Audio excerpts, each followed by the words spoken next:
Salam hati gembira. Alkitab berkata hati gembira adalah obat yang manjur, tapi semangat yang patah mengeringkan tulang. Saat ini kita bersama-sama akan merenungkan tentang bagaimana supaya tidak mudah putus asa.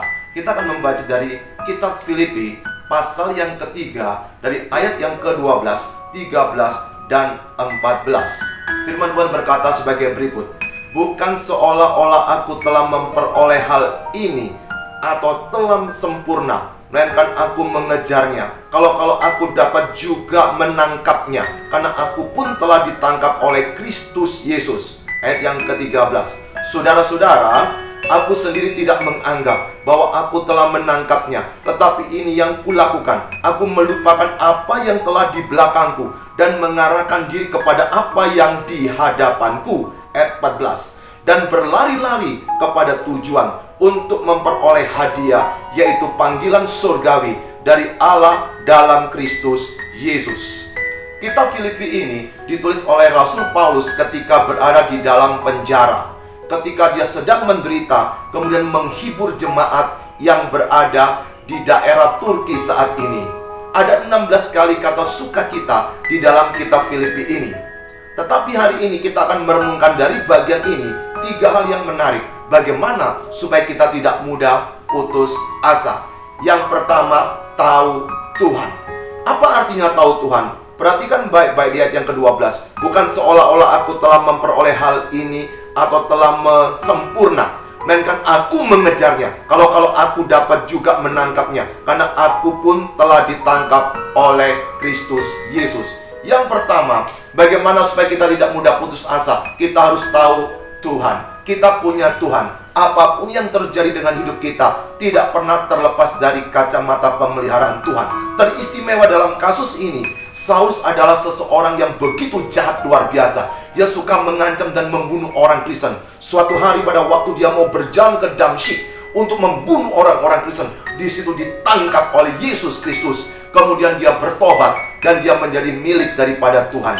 Pada waktu dia melayani Tuhan, dia menghadapi begitu banyak pergumulan. Dan pada waktu dia menuliskan surat ini, dia sedang berada di dalam penjara. Tentu kita tahu orang dalam penjara itu tidak menyenangkan. Apalagi penjara zaman dulu, mungkin kaki dan tangannya itu diborgol oleh besi.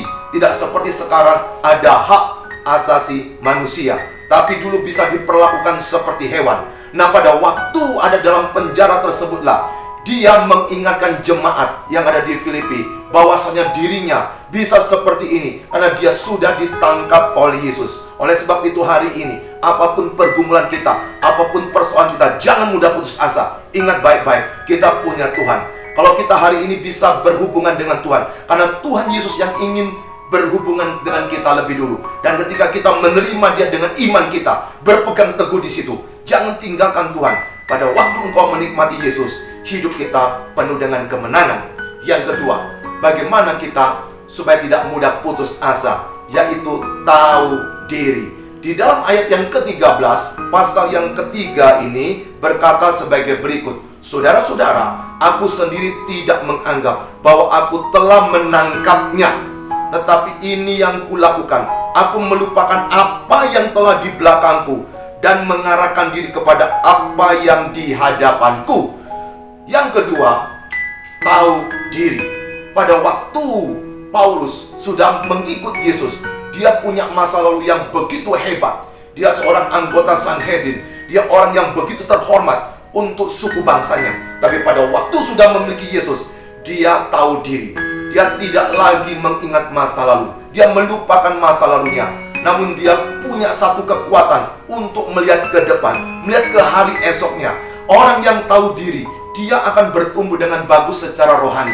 Pada waktu dia berhasil, dia tidak sombong, karena dia sadar suatu hari bisa jatuh pula. Pada waktu dia gagal, dia tidak mudah putus asa, karena tahu suatu hari dia punya Tuhan akan bisa mengangkat dia. Oleh sebab itu hari ini apapun pergumulanmu, jangan mudah putus asa. Selama telapak kaki kita masih menginjak ke bumi, itu tandanya masih ada kesempatan untuk bisa berubah. Dan yang ketiga, bagaimana supaya kita tidak mudah putus asa? Tahu tujuan.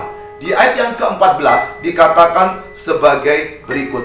Dan berlari-lari kepada tujuan untuk memperoleh hadiah, yaitu panggilan surgawi dari Allah dalam Kristus Yesus.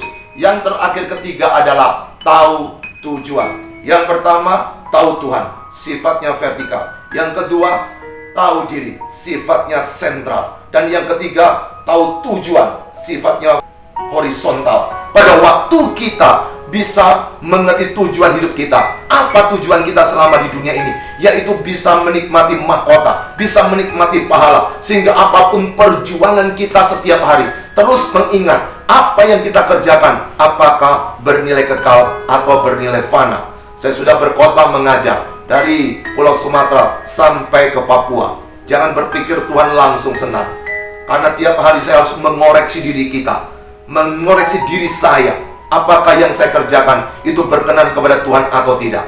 Oleh sebab itu pada waktu fokus kita tahu tujuan, yaitu mahkota yang abadi, yaitu ada pahala suatu hari nanti ketika kita meninggalkan dunia ini, maka di situ berjuanglah. Bukan hanya berpikir perkara yang fana, tapi pikirkan perkara yang kekal. Pada waktu di dunia cuma sementara, sifatnya seperti latihan. Pada waktu engkau latihan fitness, berjuang keras untuk membentuk tubuh sebegitu kuatnya. Tetapi ingat baik-baik, pada waktu kita meninggalkan dunia ini, tubuh tidak ada gunanya. Tapi pada waktu engkau latihan imanmu, hari ini mungkin engkau dijauhkan dari keluargamu, mungkin engkau dikucilkan, mungkin suamimu meninggalkan kau, istrimu meninggalkan kau, anak-anakmu tidak peduli. Tetap ingat tujuan, tetap berbuat baik, tetap setia. Kenapa? Itu yang bernilai kekal. Apapun yang ada di dunia, itu tidak menjamin kita bahagia. Tapi pada waktu kita punya tujuan yang jelas, disitulah kita bisa menikmati hidup dengan damai sejahtera.